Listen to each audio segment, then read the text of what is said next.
अस्सलाम वालेकुम जी, मेरा नाम डॉक्टर मोहम्मद अहमद अब्दुल्ला है और मैं बतौर associate professor of public health and family medicine health services academy में काम करता हूं।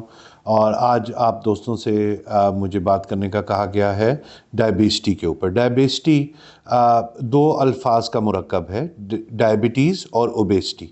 ये दोनों बहुत अहम चीज़ें हैं समझने के लिए। डायबिटीज़ आपको पता है कि पाकिस्तान में नंबर 1 है, दुनिया में सबसे ज़्यादा जो तादाद के और तनासुब के हिसाब से जो शुगर के मरीज़ हैं वो हमारे ही मुल्क अज़ीज़ में है। तो उसकी बहुत सारी वजूहात हैं। इसी तरह मोटापा भी जो है वो पाकिस्तान के अंदर जो है वो बड़ा प्रेवलेंट है और ये दोनों चीज़ें मिल के एक वबा की शक्ल इख्तियार कर गई हैं पिछले कुछ सालों में। इसमें समझना ये ज़रूरी है कि दोनों चीज़ें काउंटर प्रोडक्टिव हैं। जब लोग शुगर के मर्ज़ का शिकार होते हैं और इंसुलिन रेजिस्टेंस का शिकार होते हैं तो उससे उनका मोटापा बढ़ता भी जाता है और साथ में जो वज़न चढ़ा होता है इंसुलिन रेजिस्टेंस की वजह से उसको छटाना भी मुश्किल होता जाता है। और फिर वो शुगर की जो पेचीदा शक्ल है वो भी उनके ऊपर तारी होती रहती है। इसी तरह जो मोटापा बज़ाते ख़ुद है शुगर की गैर मौजूदगी में भी, वो भी शुगर का मर्ज़ होने के इम्कानात बढ़ाता जाता है मरीज़ों के अंदर। और तो ये आप समझ रहे हैं कि ये दोनों जो मसाइल हैं ये मिल के एक दूसरे को बढ़ाते हैं और जो मरीज़ है उसके लिए एक मुश्किल का बाइस बनते हैं। इसमें बहुत ज़रूरी चीज़ें हैं। मैं अपने मरीज़ों को अक्सर 2-3 बातें समझाता हूँ। एक बात तो ये है कि जो सबसे पहला डिसिप्लिन आपने अपनी ज़िंदगी में लाना है वो है वर्जिश का। जो शख्स अपने वक्त में से वक्त निकाल के वर्जिश का डिसिप्लिन ले आएगा, जो एक्सरसाइज करेगा, चाहे वो वॉक हो, चाहे वो जिम हो, चाहे वो स्विमिंग हो, चाहे वो हाइकिंग हो, साइकिलिंग हो, किसी भी किस्म की आधे घंटे की फ़िज़िकल एक्टिविटी एवरी डे अगर आप करते हैं तो उससे जब वो आप मेहनत कर लेते हैं, वो डिसिप्लिन आप अपनी ज़िंदगी में ले आते हैं तो फिर ऑटोमेटिकली अगला डिसिप्लिन जो खुद ब खुद आ जाता है वो खुराक का डिसिप्लिन है। जो शख्स मुशक्क़त करता है एक्सरसाइज के लिए, वो फिर खाते हुए सोचता है कि यार मैंने इतनी मेहनत की है, ये गंद भला मैं नहीं अब खाऊंगा। लेकिन अगर ये पहला डिसिप्लिन ही लोग अपनी ज़िंदगी में नहीं ला सकते तो बाकी चीज़ें भी फिर वो कहते हैं खैर है, खा लेते हैं हम। दूसरी बात बड़ी इंपॉर्टेंट है कि शुगर और मोटापा या दोनों को मिला लें अगर आप, इसकी जो इलाज है वो 3 सीढ़ियों की तरह से समझें आप। पहली सीढ़ी जो है वो है आपकी खुराक का परहेज़, दूसरी सीढ़ी है वर्जिश, तीसरी सीढ़ी है अद्वियात। अगर आप पहली 2 सीढ़ियाँ मिस करके डायरेक्ट तीसरी सीढ़ी पे छलांग मारना चाहेंगे तो आप गिर जाएंगे। दवाइयों के, ट्रीटमेंट के तमाम नुकसानात आप झेलेंगे लेकिन फ़वाइद नहीं उठाएंगे। हम कोई भी ट्रीटमेंट मेडिसिन में देने से पहले एक चीज़ का अंदाज़ा करते हैं जिसको हम कहते हैं रिस्क बेनिफिट रेशो। यानी कि हर दवाई के, आपने पढ़ा होगा, सुना होगा, देखा होगा कि तमाम अद्वियात के साइड इफ़ेक्ट्स होते हैं। हम जो अच्छा फिजिशियन है वो ट्रीटमेंट देने से पहले सोचता है कि किस दवाई के फ़वाइद ज़्यादा हैं और नुकसानात कम हैं। लेकिन अगर दवाइयों के अलावा जो सारी एक्टिविटीज़ आपने अपनी लाइफ में इन्वॉल्व करनी है वो नहीं करते आप, तो ये गुनाह बेलज़्ज़त हो जाता है एक तरह का। यानी कि आप दवाइयों के नुकसानात सारे झेलते हैं और फ़वाइद उसके नहीं उठाते। तो इसलिए एक्सरसाइज और डाइट का कंट्रोल। एक और बहुत अहम चीज़ जो समझने के लिए है वो ये कि हमारे ओवरऑल कल्चर में खुराक और खाने की अहमियत, आप देखें कि खाना जो है वो हमारी रिश्वत भी है, हमारी खुशी भी है, हमारी गमी भी है, हमारी जो है वो उदासी के टाइम का भी साथी है और हर चीज़ को हम खुराक से जो है वो मिला लेते हैं। खाना बेशक खाएं और क्योंकि हमारे पास अदर फॉर्म्स ऑफ एंटरटेनमेंट कम है तो हम मिल के खाना पसंद करते हैं। लेकिन फिर उसमें ये नॉलेज आप गेन करें कि क्या चीज़ें आप फ्रीक्वेंटली खा सकते हैं।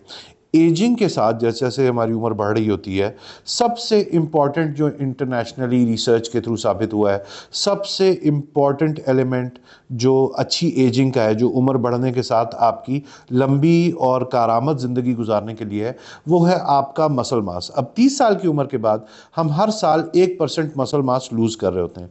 तो वो लोग जो बाकायदगी से वर्जिश कर रहे हैं उनका मसल मास बरकरार रहता है और जो लोग वर्जिश नहीं करते, आप देख सकते हैं कि हमारी पिछली नस्ल जो है वो अपने गोडे गिट्टे पकड़ के बैठी हुई है, क्योंकि उन्होंने एक्सरसाइज नहीं की। जो आप अपनी उम्र की 20 की दिहाई में वर्जिश करते हैं वो आपको 30 साल के बाद काम आएगी। जो आप 30 साल की दिहाई में अपनी वर्जिश करते हैं वो आपको 40 साल की दिहाई में, एंड सब्सिक्वेंटली ऐसे ही चलता है। तो एक्सरसाइज अगेन, मैं पर्टिकुलरली जो लोग फॉलो करते हैं इस मशवरे को उनको ये बताता हूँ, मैं ख़ुद भी इसमें अमल करता हूँ कि आफ्टर 30 वेट ट्रेनिंग और स्ट्रेंथनिंग एक्सरसाइजेज जिसमें जिम जाना जो है वो बहुत इंपॉर्टेंट है, क्योंकि जितना स्ट्रॉन्ग आपका मसल स्ट्रक्चर होगा उतनी लंबी और करामत ज़िंदगी आप गुजारेंगे, उतने बाकी मामलात भी आप जो है वो अपनी ज़िंदगी के बेहतर गुजारेंगे। इसी के साथ एक छोटी सी और जिसकी मुझे लगता है कि हमारे लोगों को बहुत इंटरेस्ट है उस प्रॉब्लम में, वो है मर्दाना कमज़ोरी। आपको पता है कि डायबिटीज़ के साथ लॉन्ग टर्म यूज़ में और लॉन्ग टर्म जब उसके इफ़ेक्ट्स आते हैं, पेचीदगियाँ आती हैं, तो मर्दाना कमज़ोरी भी हो जाती है। उसका भी बेहतरीन हल है कि हम रेगुलरली एक्सरसाइज करते रहें, और फिर इससे डायबिटीज़ भी कंट्रोल रहेगी, इससे जो हमारी मर्दाना ख्वाहिशात हैं और मर्दाना ताकत है वो भी जारी रहेगी। और मर्दाना कमज़ोरी के अलावा जनरली एक ओवरऑल हेल्थ, देखें ऐसे नहीं हो सकता कि आपका पूरा जिस्म जो है वो कमज़ोर है और एक पुर्जा ज़बरदस्त काम कर रहा है। तो ओवरऑल अपनी फ़िज़िकल हेल्थ पे फोकस करें, ताकि सारे जो आपके हिस्से हैं, आपके फेफड़े हैं, आपके मैदा है, आपकी आंतें हैं, आपका दिमाग है, आपकी आँखें हैं, ये तमाम चीज़ें अच्छे तरीके से काम करती हैं। लास्टली जो मैं लाइफस्टाइल मेडिसिन के जो 6 पिलर्स हैं उनका जिक्र करना चाहूँगा। इन एक अच्छी ज़िंदगी गुजारने के लिए लाइफस्टाइल मेडिसिन का जो पूरा आइडिया है वो हमें 6 पिलर्स आइडेंटिफाई करके देता है, जिसमें सबसे पहला जो है वो खुराक है कि उसमें मुतदल खुराक आप इस्तेमाल करें, और एजिंग के साथ प्रोटीन पे, यानी कि गोश्त पे, दालों पे, चनों पे, मशरूम्स पे, जिन जगहों से प्रोटीन हम लेते हैं उस पे फोकस करें। माई प्लेट का कॉन्सेप्ट इसमें क्विकली याद कर लीजिएगा कि माई प्लेट का कॉन्सेप्ट जो है वो कहता है कि आपकी आधी प्लेट जो है वो गैर निशास्तदार सब्जियों से बनी हुई हो, जैसे सलाद है, मूली है, गाजर है, और आपकी 1/4 प्लेट प्रोटीन हो जिसमें गोश्त है, अंडा है, दालें हैं, लोबिया है, चने हैं, और 1/4 हिस्सा जो है वो कार्बोहाइड्रेट हो जिसमें चावल, रोटी, नूडल्स आ जाती हैं। आप देखें कि हमारी एक प्लेट में आधे से ज़्यादा हिस्सा जो है वो कार्बोहाइड्रेट का होता है, और एक बोटी के साथ हम 4 रोटियां लगा के खा लेते हैं। तो पहला मैंने आपको लाइफस्टाइल मेडिसिन का एरिया जो बताया वो डाइट है। दूसरा एरिया जो मैं आपको बताना चाहूँगा वो एक्सरसाइज है, जो कि WHO रिकमेंड करता है कि 30 minutes of physical activity every day, यानी कि और 5 डेज़ अ वीक। एक हफ्ते में अगर आप 150 मिनट रेगुलर एक्सरसाइज करते हैं तो उसके बहुत सारे फ़वाइद हैं।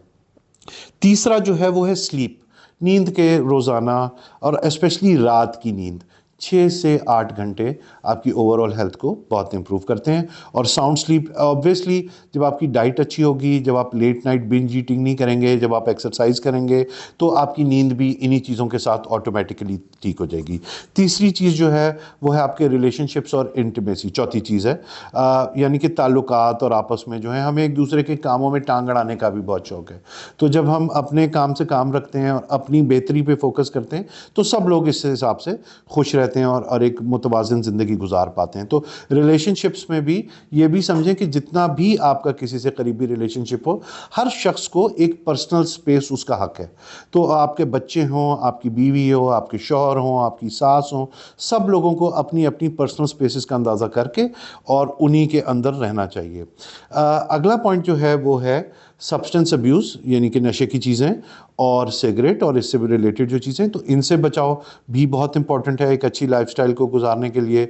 और आखिरी चीज़ जो है वो स्पिरिचुअलिटी और मेडिटेशन है, यानी कि आप जिस भी मज़हब से ताल्लुक़ रखते हैं आप उसके मुताबिक जो है वो बनाने वाले से एक राब्ता इस्तवार करें, और उसके साथ जो है वो आपको ज़िंदगी में तसल्ली भी देगा, खुशी भी देगा, और एक मुतवाज़िन और खुश ज़िंदगी गुजारने का एक अच्छा ज़रिया बन जाएगा। इंशाल्लाह आपके साथ और भी बातें होती रहेंगी। बहुत मज़ा आया आपसे बात करके, और अगली बार किसी और इंटरेस्टिंग टॉपिक के साथ आपके साथ पेश होंगे। बहुत शुक्रिया।